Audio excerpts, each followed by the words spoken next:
Sic Parvis Magna, the motto of Nathan Drake, and translated from Latin, it means greatness from small beginnings. This is honestly a great description of Naughty Dog as a studio, which began in the 80s when two friends, Jason Rubin and Andy Gavin, those guys, started a little company called Jam Software, short for Jason and Andy Magic. In the 90s, they rebranded and became far better known for Crash Bandicoot on the PS1, arguably one of the most recognizable franchises on the system. 3 more Crash games with Sony followed until they passed the series off to Traveler's Tales. Now, in the PS2 era, Naughty Dog then moved on to their new series, Jak and Daxter, which, once again, became one of the most recognizable franchises for that generation of PlayStation.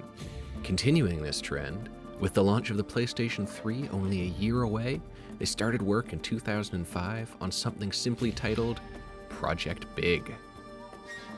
Naughty Dog was looking to make something bigger, more story-driven, and more ambitious than anything they had made before.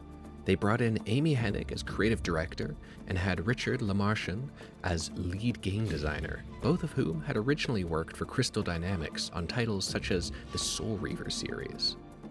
Obviously, given the title of this video, Project Big would become Uncharted, Drake's Fortune, and this spawned Naughty Dog's third iconic series on the third generation of PlayStation, and arguably one of the best franchises of the 7th and 8th gen. Uncharted 2 was actually the first 7th gen game I ever played. I played it in the basement of a friend's house when I was in 4th grade, and it blew my mind. I begged my parents to get me a PS3 just so that I could play Uncharted. And lo and behold, that Christmas, I got a PS3 and all 3 Uncharted games under the tree. Now don't get me wrong here. While I certainly have a lot of nostalgia for them, I'm not blind to their flaws, and this won't just be me glazing these games for hours on end. Rather, this series is going to be me looking back at each one and analyzing what they did well and where they fell short. I feel like this series is a great example of being so good at something you make it look easy. All these games are so easily enjoyable, and most of them just fly by when you play them, so much so that I think a lot of people don't appreciate or even think about how much work actually went into making them. Because if you have, say, a delicious steak dinner, all you're thinking about when you're eating it is, damn, this tastes good. But if someone serves you a burnt plate of French fries, all you're gonna be thinking about is, man, whoever cooked these burnt them. When something's great, it's so easy to forget how much effort must have been put in by whoever made it to make it that great. So with that out of the way, let's jump into Uncharted, Drake's Fortune. Quick disclaimer at the start, I didn't want to spend hundreds of dollars getting all the esoteric equipment to actually capture footage from my PS3. So how did I record this? Well, thanks to the incredible work from the RPCS3 team, I'm actually playing this through an emulator on my PC. And honestly, this experience was so painless, I would highly recommend it as an alternative option to anyone who still has a copy of the game, but doesn't want to go through the hassle of setting up their PS3 again. Alright, now without further ado, let's get into the actual game.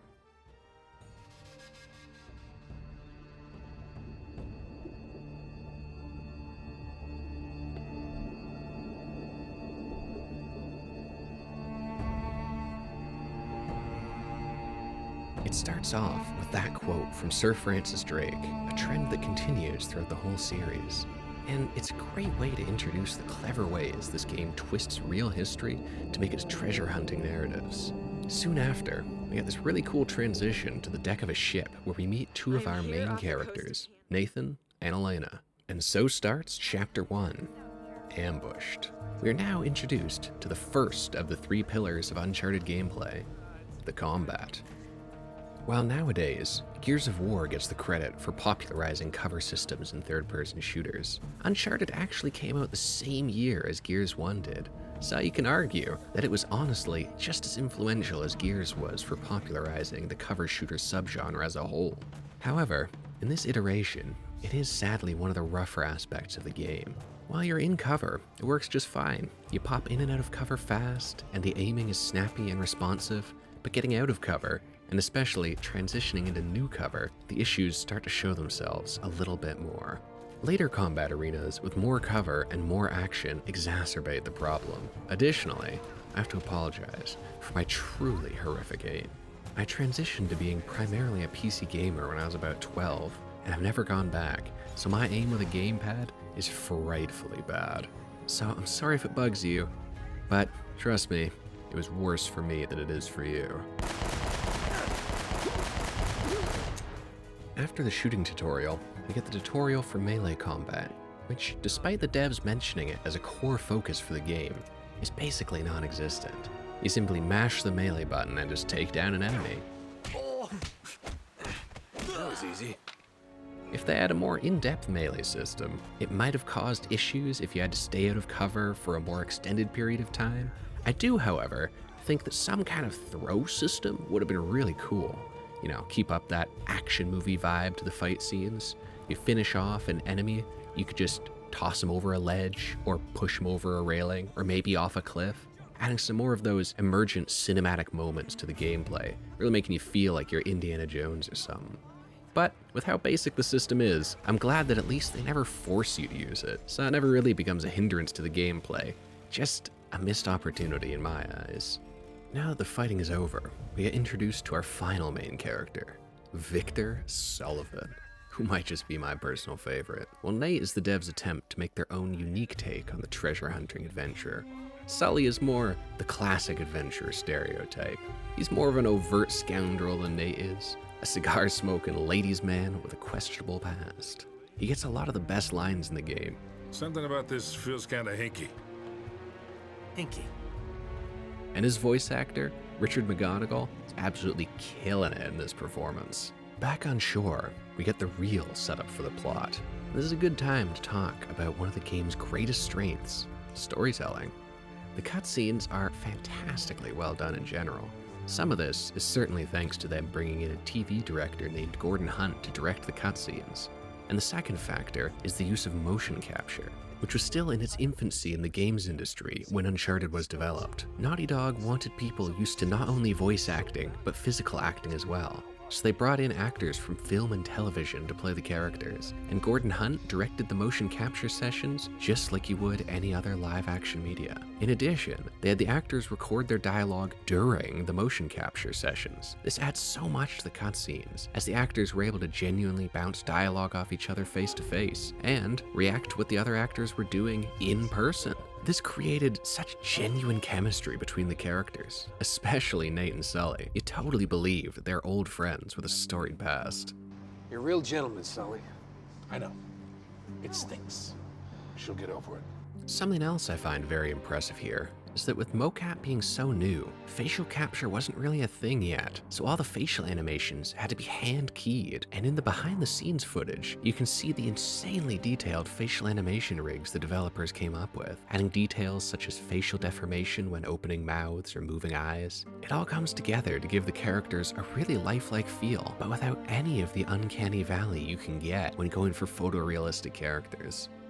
After leaving Elena behind on the dock, you get the real start to the quest, fading into a lush jungle to start Chapter 2, The Search for El Dorado. Walking through the jungle, you begin to see something else that these games don't get enough credit for: the art direction. As the devs said themselves, everything sort of had this dark and gray or brown look to it, so we wanted to go completely opposite of that. And if you compare it to the other games of the time, like Resistance or Call of Duty 3, both of which had just come out the year before, you can really see how this game stands out from those with its natural and vibrant locations. As you walk through the jungle, you can appreciate the effort they put into these environments, and how they were pushing the technology of the time, with details like dappled sunlight coming through the trees and foliage blowing in the wind.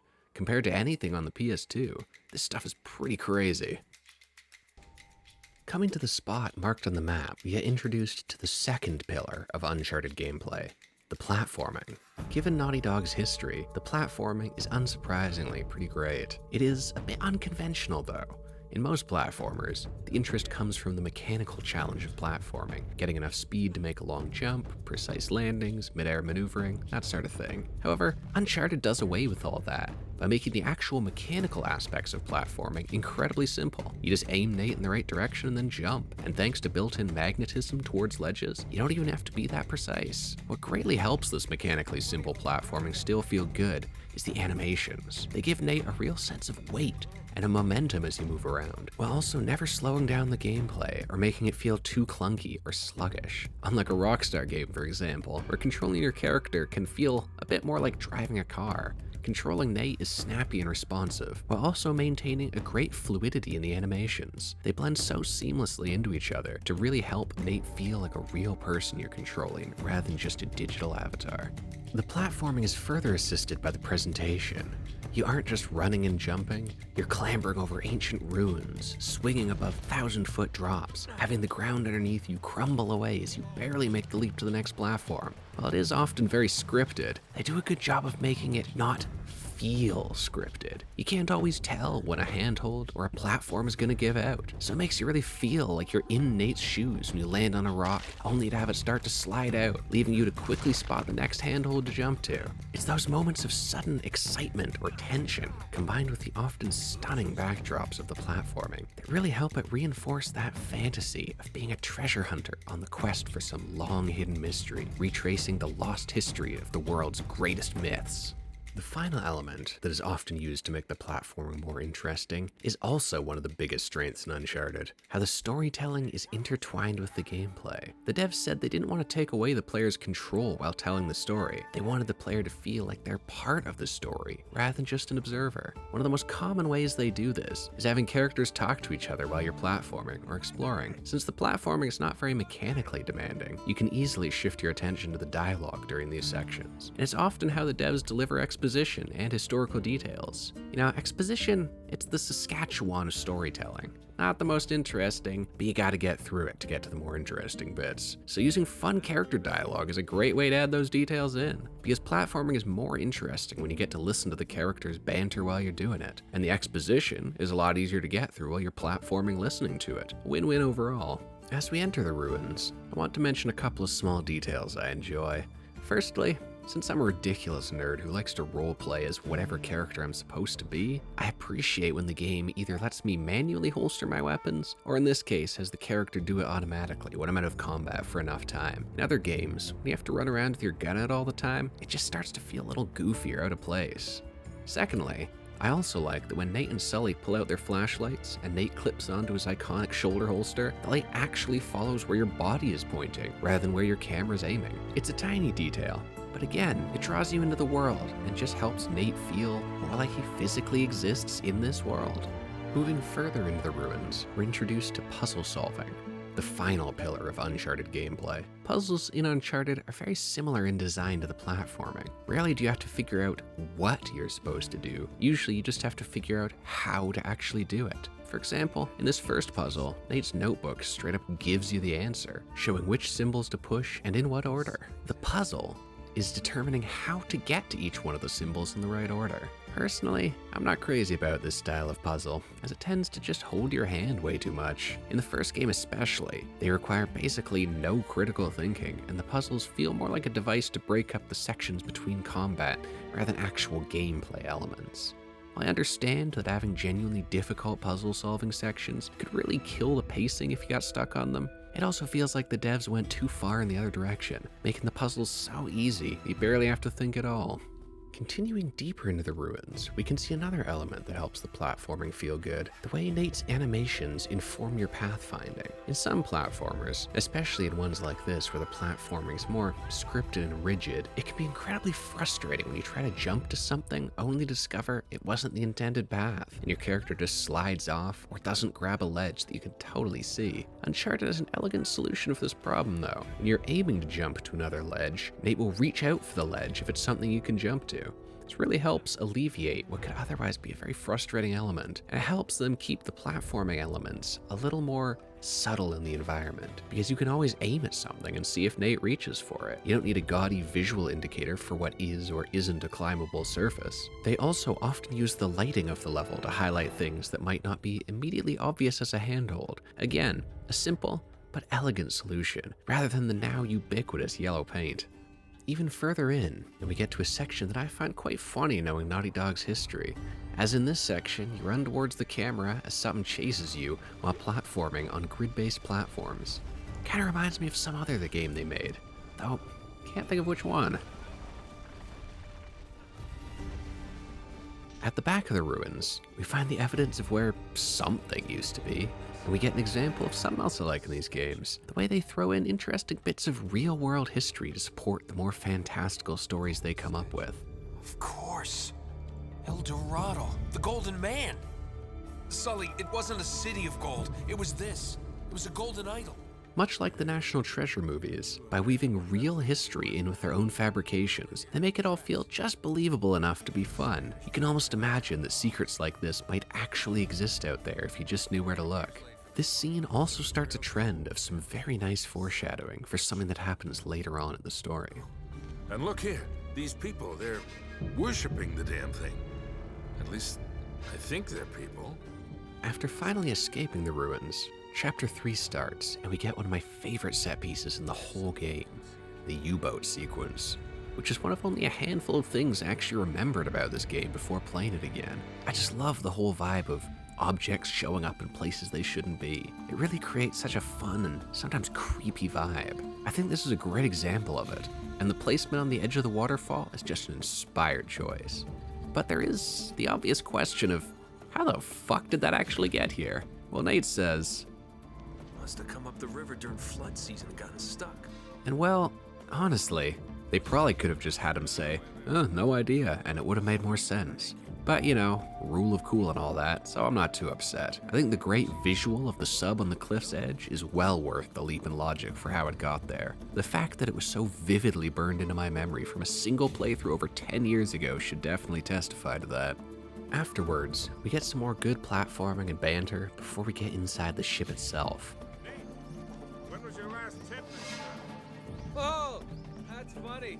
Now I think they are taking some more direct inspiration from Indiana Jones here, as those movies often toyed with horror concepts intermingled with the action, and this section is no different. Sadly, this is also the only section where I experienced real issues using the emulator. I got some weird Z fighting on surfaces that sadly I just couldn't find a fix for, which somewhat ruins the atmosphere. But moving on, we swap to almost Resident Evil-esque fixed camera perspectives that build the feeling that you're watching Nathan through the eyes of something lurking in the shadows. And there's a sense of foreboding as all the red rust makes it feel like the whole interior of the sub is covered in blood. This whole set piece really helps build that awesome sense of uncovering a mystery. You're given a lot of pieces for the final reveal. But, like any good plot twist, the clues seem so disparate and disconnected now, it's pretty darn impossible to figure out what's coming. But it certainly starts to give you some trepidation about how this all might turn out, as now Nazis are involved, and the only ones you find have been attacked by some manner of wild beast. The framing of this cutscene is great as well, because you have the mummified corpse, often framed just at the edge of the scene, but always in sight, reinforcing that ominous feeling about the whole situation. While the game hasn't given you enough information yet to believe it's supernatural in nature, it also hasn't fully given you enough to discount it either. I always like that vibe in a mystery story, where the clues start to feel like the only answer to connect them is something supernatural. It helps keep you on the edge of your seat and adds a lot more tension to the investigation, as you, the viewer, start to wonder what horrors might be uncovered. After leaving the sub, we encounter what's probably my biggest complaint about this game, and definitely my biggest complaint about the story. The villains. They're just so incredibly forgettable. I had to go back and rewatch the footage while writing this to remember either of their names. And even though I literally just watched the clip a few minutes ago, I'm actually gonna have to go back and check it again because I've already forgotten their names again while writing this sentence. It was Roman something? Oh right, Gabriel, Roman, and Navarro. They're about as generic as you can get for villains. You have evil British man and nondescript henchmen. The writers try to do the whole introduce the villain with them committing some act so heinous you immediately hate them thing.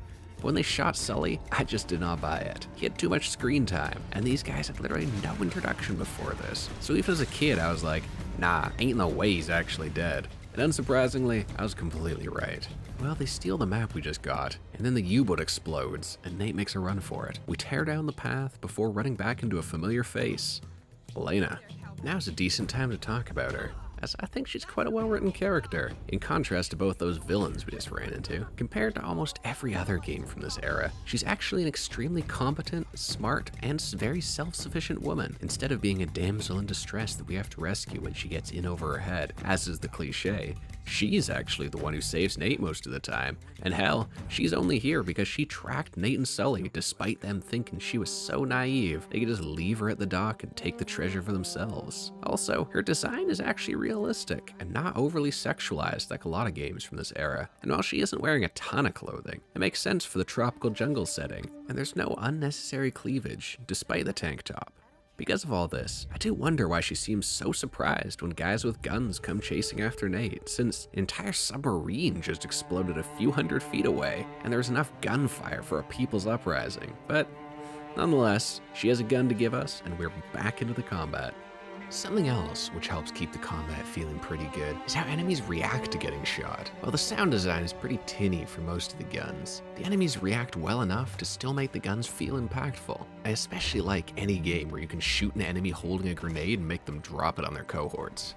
Good stuff. After escaping, we cut to Nate and Elena in a plane on their way to the island marked on the map. Elena's still set on making her documentary, and I like her genuine enthusiasm for filmmaking. The way she acknowledges the limitations that cable TV puts on her art, but she's still driven to make it. And as an artist who has to make money from my art myself, I find this a very relatable viewpoint. She also hints again at what dark secrets this island might hold, continuing that background foreshadowing. I also find it funny how Nate doesn't want to be on camera much either and starts out literally rolling his eyes at her documentarian commentary. It's interesting how his character grows as the game goes on.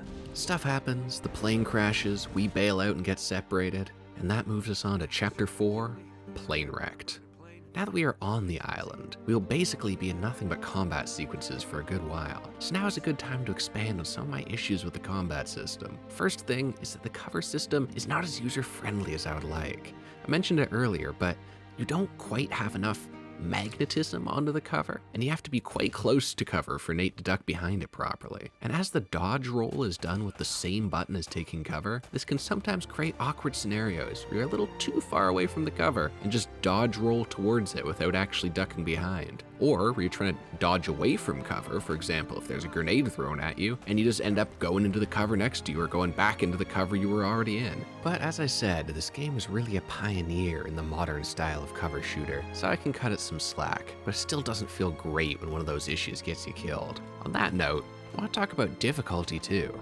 I'm the kind of person who typically goes for hard mode on any game I play, and I remember Uncharted being kinda hard when I was a kid, but I thought as an adult, this will be easy, so I'll set it to hard, and, well, that turned out to be a mistake. This game does a very poor job at balancing difficulty. Typically, in cover shooters, they encourage you to use cover by making the enemies do a lot of damage so that you're forced to use the cover system and stay out of the enemy line of fire as much as possible. To balance that out, they usually have enemies use the cover system in a similar way, where they pop out at intervals to shoot you, and you'll be given a few breaks in the gunfire to peek out yourself and hopefully pop a few enemies before you get pinned down again. On Uncharted 1, you certainly die really fast when you're out of cover, but the enemies do not take enough pauses between shooting for you to comfortably pop out and return fire. And often, enemies will actually cover for each other. When one ducks back to reload, the other will peek out and start shooting you, often making it so you have to take damage if you're trying to take out any enemies at all. As health recovers quite slowly, this can make larger encounters feel extremely tedious, as you have to spend so much time waiting around just for your health to recharge. Furthermore, in most other cover shooters, enemies aren't super aggressive, because if they're constantly rushing your cover, it kind of defeats the purpose of the cover system in general. Well, sadly, Uncharted didn't get this message, so it's very common for enemies to continually push towards your cover and even try and flank you. To make this even worse, the game also has a nasty habit of just straight up spawning enemies behind you. So I hope you cleared out all those enemies in front of you beforehand. There are some extreme difficulty spikes later on, but don't worry, we'll get to those. Oh boy, we'll get to those. Another funny quirk that comes from this weird difficulty tuning is that pistols actually become the most viable weapons for most scenarios. Assault rifles have so much bloom and so little ammo, they usually struggle to quickly take out enemies past point-blank range. and high accuracy and headshot damage on pistols means that they work more similarly to just a pocket-sized DMR than a pea shooter like in a lot of other shooters. During most of my playthrough, I was able to more quickly take out enemies with pistols than with anything else, which is really important with the aforementioned extreme enemy damage and tiny gaps between volleys of return fire. However, I will say the shotgun turned out to be surprisingly great. And with the high recoil bloom on rifles, it honestly felt like it had a similar effective range. But sadly, weapon variety is another factor that really brings the combat down, as for almost the whole game, you only really get 4 weapons to choose from, and they are as basic as it gets, with 1 assault rifle, 1 pistol, 1 SMG, and 1 shotgun. Even later on, when new weapons are introduced, they're either just straight upgrades to the existing ones, or another generic weapon archetype like a sniper rifle. I wish I added some weapons that could open up new playstyles, or force you to tackle combat differently. It would really help with how repetitive some of the combat can feel. Finding the other section of the crashed plane, but still no Elena, we come to the final combat encounters of this section. A contributing factor to how infuriating this combat can be is how frequently the enemies repeat the same combat dialogue. Shoot to kill! Shoot to kill! Shoot to kill! Shoot to kill! Shoot to kill! Which is disappointing, because occasionally, the enemies would have genuinely cool reactions, like when this guy commented on me running out of ammo during the fight. One good detail, though, is how many different animations enemies have for using cover. They peek out as you'd expect, but they can also blind fire, jump out and spray wildly, or even crawl out prone and shoot you from the ground. This unpredictability really helps keep the combat from just becoming whack-a-mole, as you don't always know how they're going to peek out from cover, and often have to adjust your aim on the fly. A brief respite follows all this combat, and sadly, I think this is something the first game just doesn't do that great. As mentioned before, I think there are 3 main pillars of Uncharted gameplay: combat, platforming, and puzzle solving. I think that the first game does the worst job of balancing between these, because there's way too much combat and not nearly enough of the other two, so it just doesn't quite hit the right treasure hunter fantasy, because even Indiana Jones spends most of his time solving mysteries and hunting for clues, not just fighting Nazis. So the endless shooting galleries for most of the middle of the game really drag down the pacing and somewhat dampen that fun immersion the opening chapters give you. After that, we finally find our way to the fort, and this starts chapter 5, the fortress. After we spend some time leaping around the outside of the fort, we are thrust back into combat, and some of the other issues with combat start to rear their ugly heads. Cover shooters often shrink your hitbox when you go behind cover. You might not have noticed it, but it's why you can take cover behind, say, a pillar, and the enemies can't shoot diagonally and still hit you. Unfortunately, Uncharted 1 doesn't do a great job at this, and there are a lot of times where you can get shot and die even while behind cover. And while sure, it makes logical sense that enemies can hit you around cover, it feels terrible from a gameplay perspective to get hit while you're using the mechanic that is supposed to protect you from taking damage. Well, after even more combat, we find Elena's parachute, but still no Elena.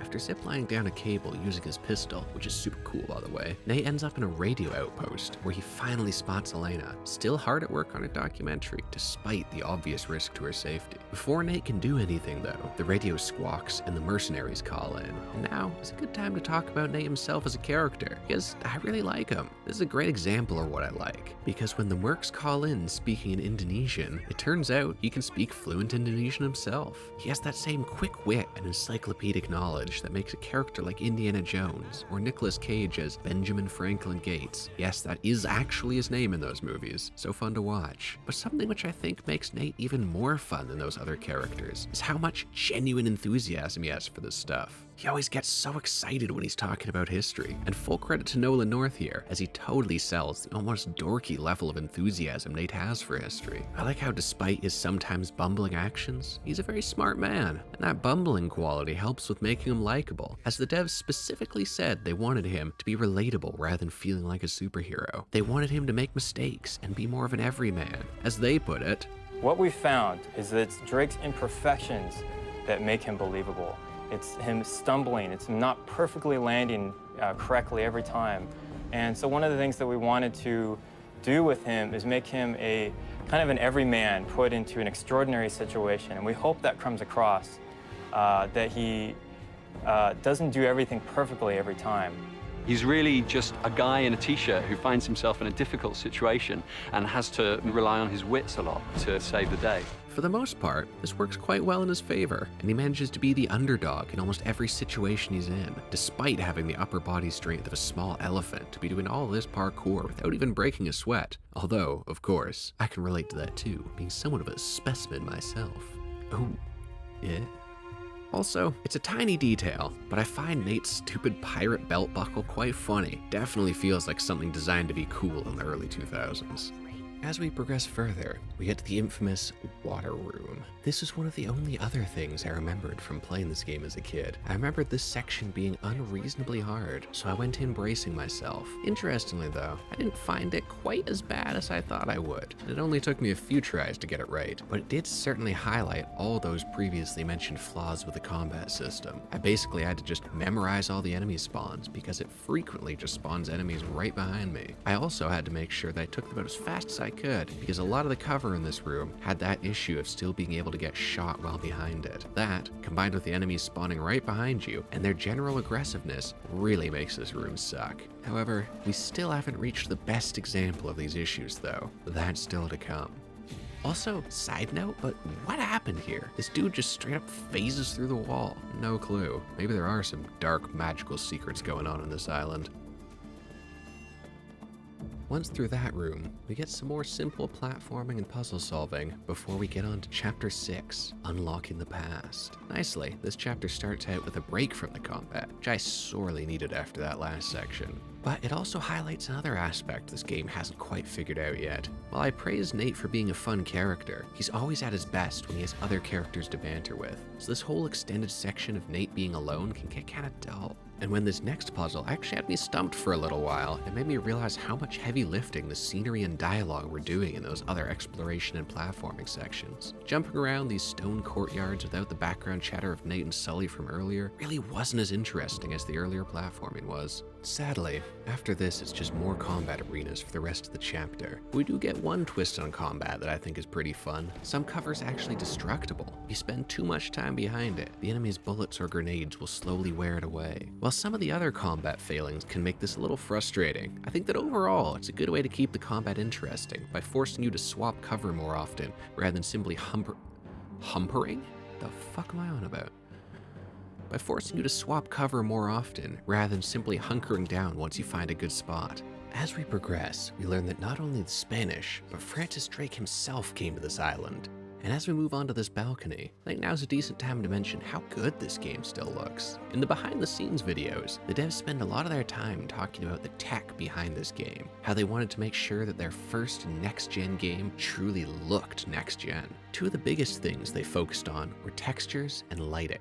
Every single texture in the game is hand-painted by their artists, which is actually insane when you think about it, as it's common practice to just use photos for textures to save time. Knowing that they had their artists handcrafting every texture in the game is just madness. Really pays off though, as the whole game has an extremely cohesive feeling to it, in a way that other games of this era sometimes didn't, where a photo texture could contrast poorly against the more stylized elements. The devs also took huge advantage of the new normal mapping capabilities that the PS3 offered. For those of you who don't know, a normal map is a texture put onto a flat object or surface, which tells the game engine how to make light interact with the flat object as if it had a 3D texture. This is important because it allows you to have models with a lower actual polygon count, but still appear as though they have an extremely high level of detail. In the behind the scenes material, they showed how they used digital sculpting tools to add crazy amounts of detail to their models, which they would then bake into normal maps that they could apply to the game-ready, lower poly models actually used in-game.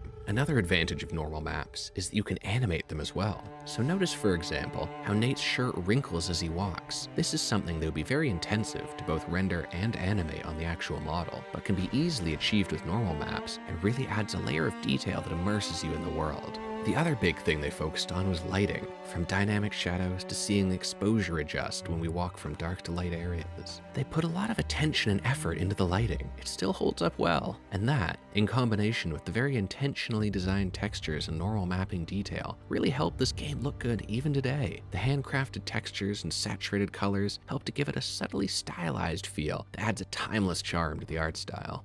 Back on the balcony, however, Nate spots where the English were hanging out, but also spots the mysterious detail that the ships seemingly never left the island. But before we get a chance to ponder that ominous detail, we finally find Elena again, but we also find some goons aiming to take her out. Naturally, Nate tries to save her.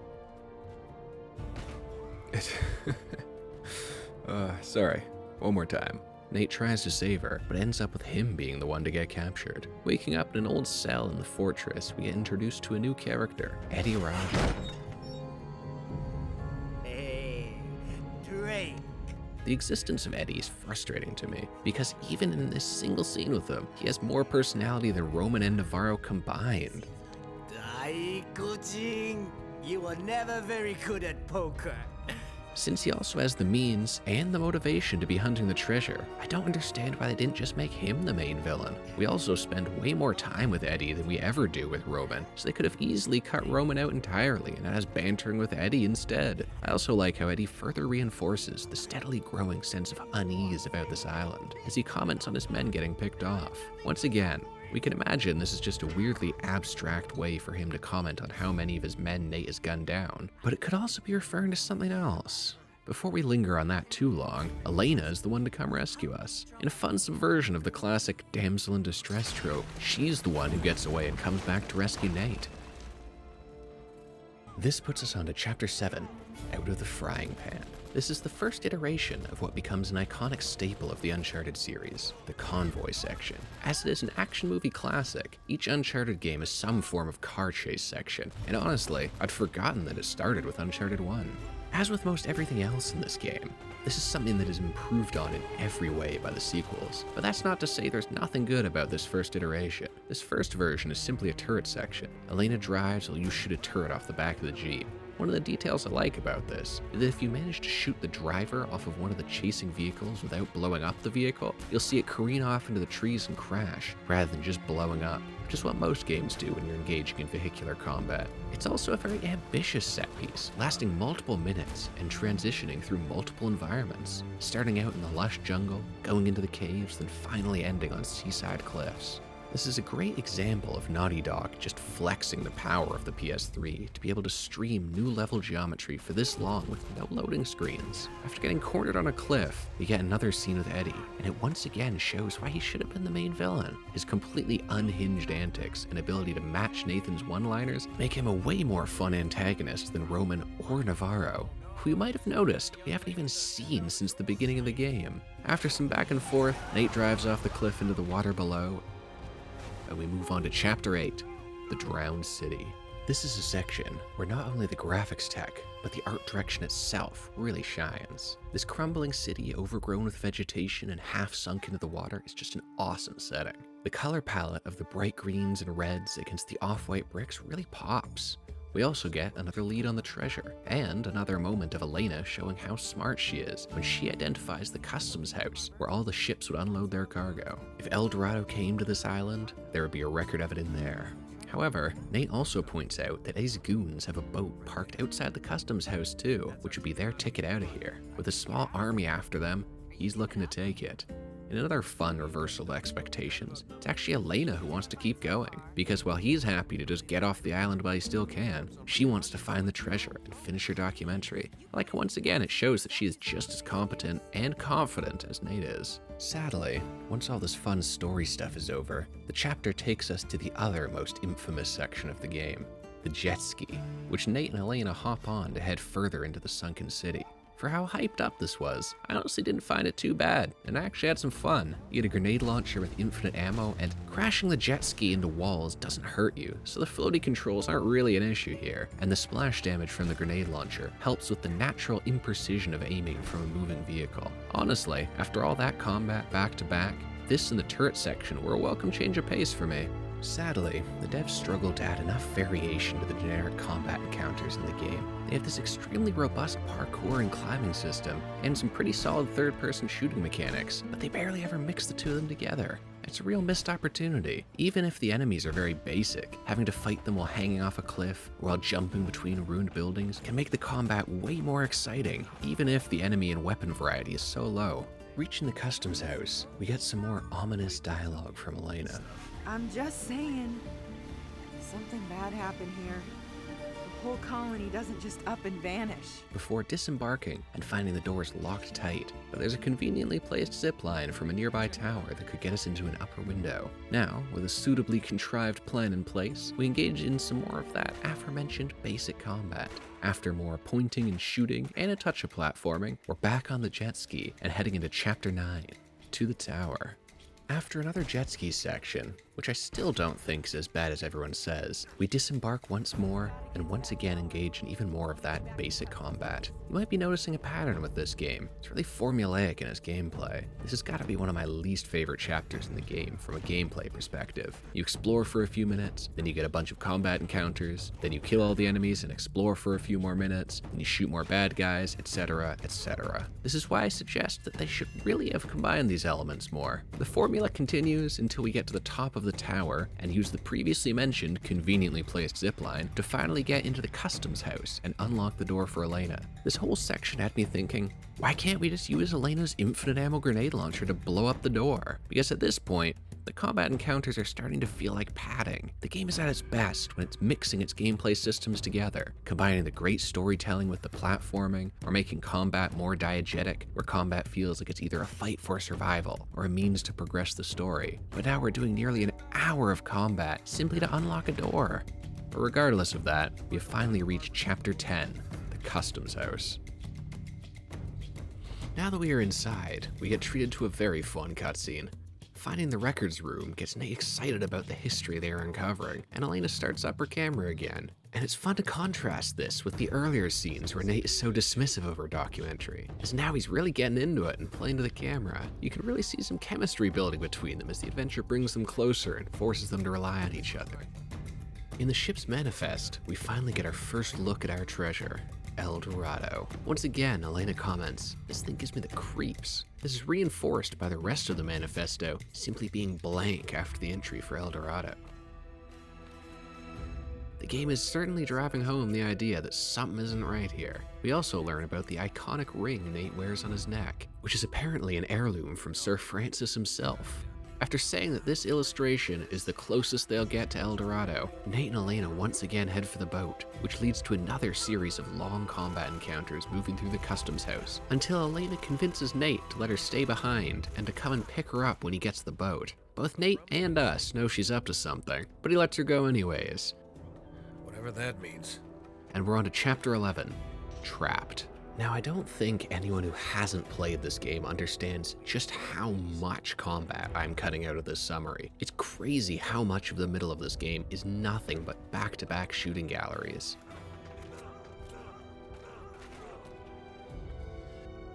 After that, Elena comes to find us at the dock, and it turns out, surprise, surprise, that Sully's still alive and seemingly working with Roman. Elena has it on video. This gives us another Nate moment I quite like.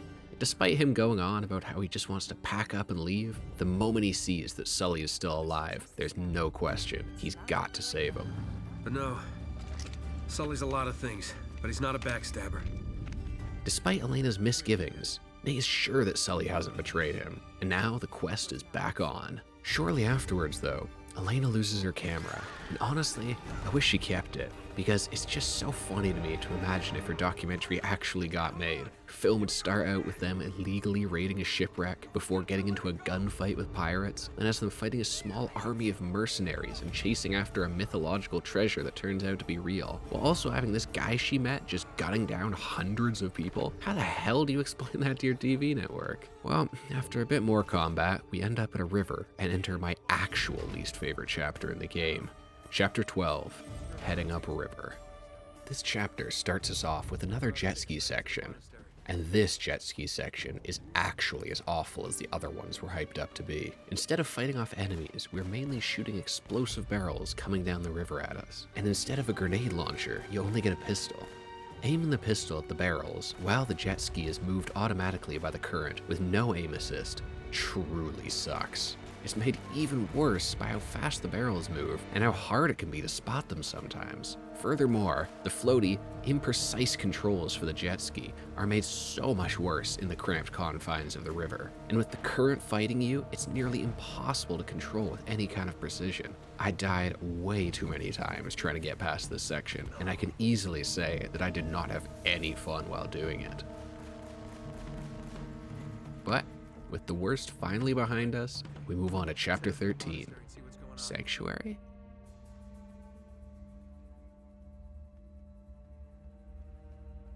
Starting this chapter out, we've got one of the most overtly sinister cutscenes as we find a thug impaled on a booby trap. A quick aside here, this game is shockingly violent for a T-rated game. I'm amazed they have this much blood in a game with that rating.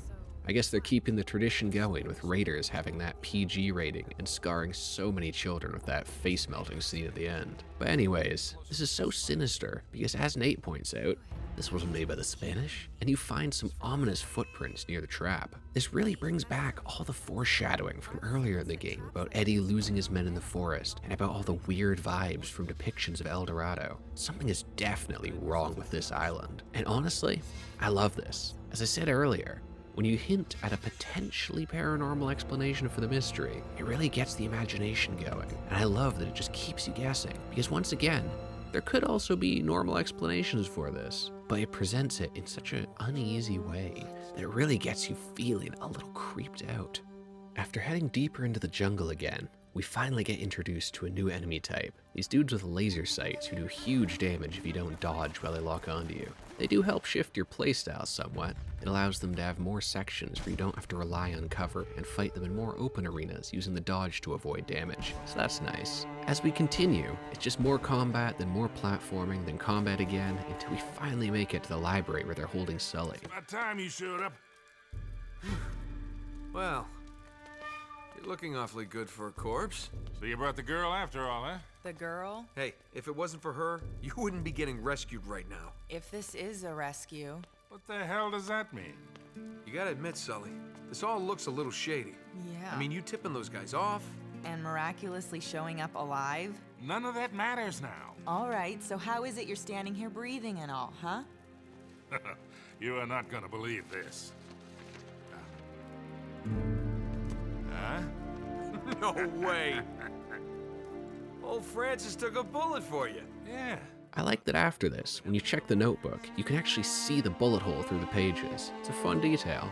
Overall, I like this section, because it feels like something ripped right out of an Indiana Jones movie as we solve ancient puzzles to open a secret path to the treasure. And that path leads us to Chapter 14, Going Underground. We come up through a secret entrance into a church, and after some more combat, we get a puzzle I actually liked, because it didn't give you the answer as directly as some others, and instead of using scripted, interactable objects for the solution, you get to use standard gameplay mechanics to solve it. By ringing both bells at the same time, we unlock the next path forward. After more shooting in another underground tunnel, we head deeper into the caves and into Chapter 15, On the Trail of the Treasure. Really not much to talk about with this chapter, as it's just more combat and puzzle solving, until finally, we make it to the mausoleum and reunite with the others before solving a simple puzzle. Nate and Elena get trapped inside the mausoleum, and we're forced to go deeper. Enter Chapter 16, The Treasure Vault. After those rough middle chapters, these last few have been pretty solid, balancing combat, platforming, and puzzle solving way more evenly. It genuinely feels like you're making progress towards solving the mystery. This next section is another favorite of mine. I just love how it looks. It really has that Indiana Jones feel, where you have ancient technology used to create elaborate mechanisms, with some more fantastical architecture thrown in to boot. After all that climbing and puzzle solving in this room, we finally open a path forward where you can jump through this window. After jumping through, you get one of the usual button prompts to draw your attention to something important. But this time, it's something different. You had the faintest glimpse of something moving in the upper level of the labyrinth, and it didn't look human. I love it when non-horror stories add in horror elements, because when it's unexpected, it's so much more effective. You go into a horror movie expecting it to be scary, but when your fun adventure game suddenly starts to go into horror territory, it puts you way more on edge because it's already breaking the rules. So who knows what could happen now, eh? The more fantastical architecture in here really helps sell this too, as it genuinely feels like you're moving out of the world we know and into something more alien. When the bad guys blow a hole into here, you get some combat again. It's a bit more fun in this area, as the more vertical level design makes the combat a little more interesting. We keep running until we find a passage out of here. We enter this round room. Inside, we find Sir Francis himself, dead in the vault, having never actually found the treasure. After that revelation, we get to the last thing that I remembered so clearly about this game. And we get to Chapter 17, the Heart of the Vault. Hello, boys. Easy, Eddie, easy. What the hell's going on out there? Didn't you see them? Oh, no. Oh, God, no. We're trapped. Jesus, what is that?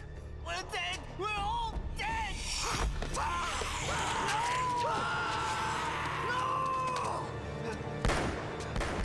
Eddie, get back here!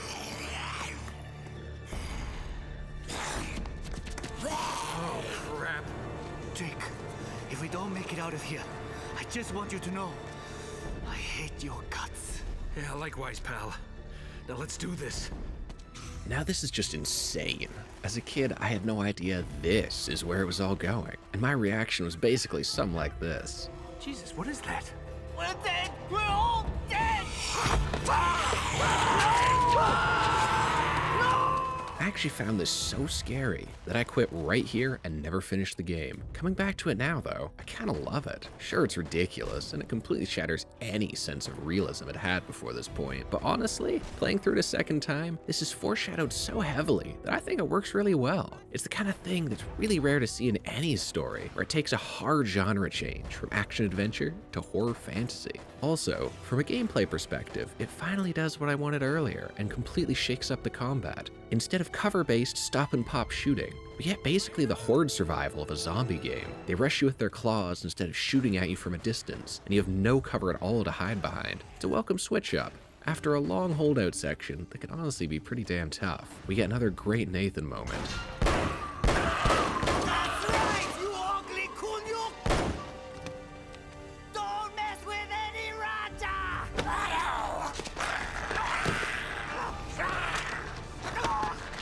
As Eddie gets overwhelmed by the ghouls, Nate still tries to save him, despite everything. But sadly, Nate fails, and that means we don't get any more Eddie for the rest of the game, which truly is a shame.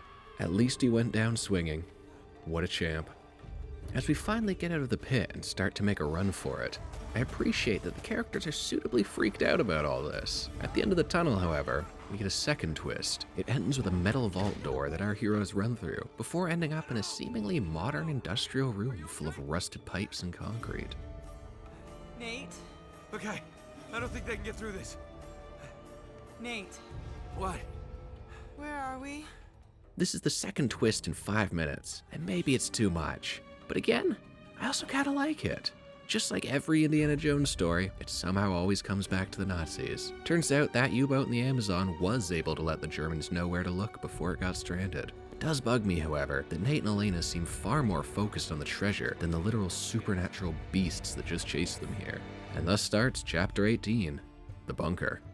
I think this twist is pretty fun, because most of us probably forgot about that U-boat, or just never considered that it would have relevance past being a cool set piece. It makes it an even more fun reveal when you get here, as you suddenly make the connection. From now on though, things are just insane. We pick up World War II MP40s that somehow still work, and start gunning down ghouls as we go through a genuine horror section as we explore the darkened bunker trying to get the power back on. Even now, after I've played a lot of genuine horror games, there are some moments that got me.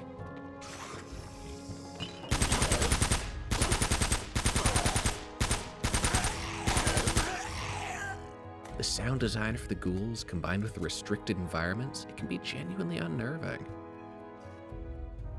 And with the generator back on, we get to Chapter 19, Unwelcome Guests. As we continue deeper into the bunker with the power restored, we finally get some answers.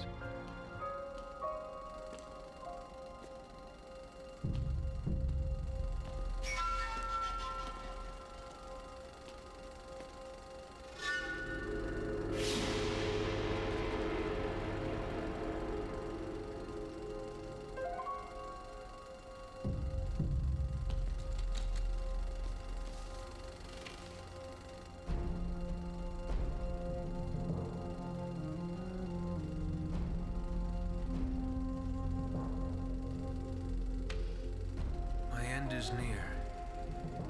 The devils hunt for me in the darkness.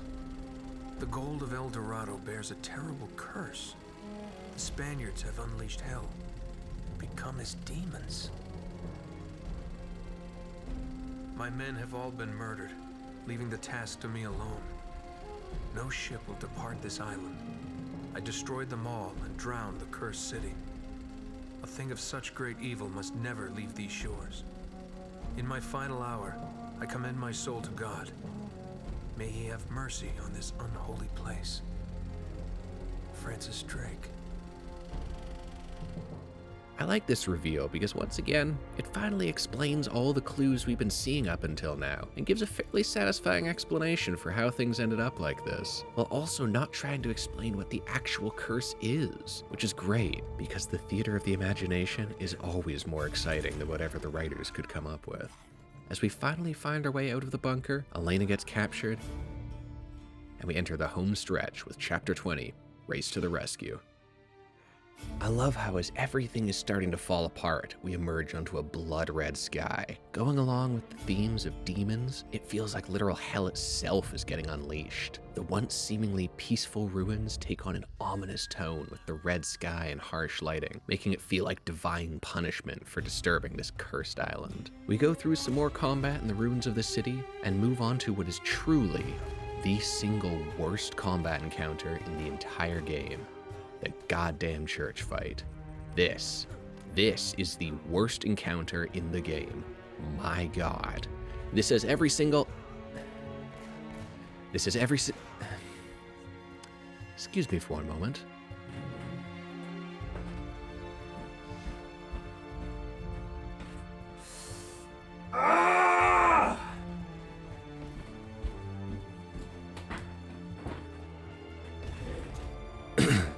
Sorry. This is every single thing that I've complained about at once.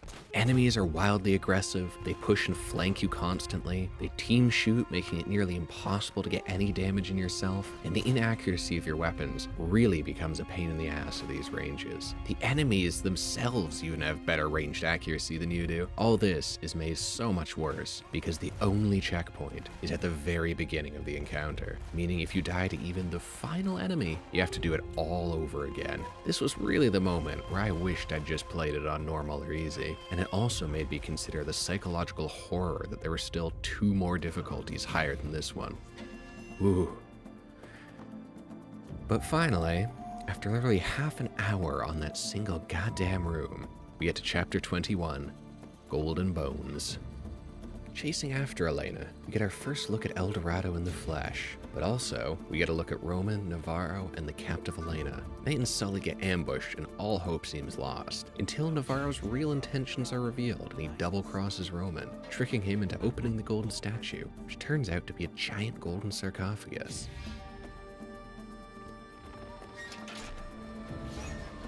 Once again, I really like the restraint and ambiguity of this. We see a strange corpse inside, and something emanating off it is what turns Roman into a ghoul. But it also doesn't try to explain whose body is inside the coffin, or why it curses people, and I love it. It's so much more fun to just have this be a complete mystery, with nothing but your imagination to guess at what it all means.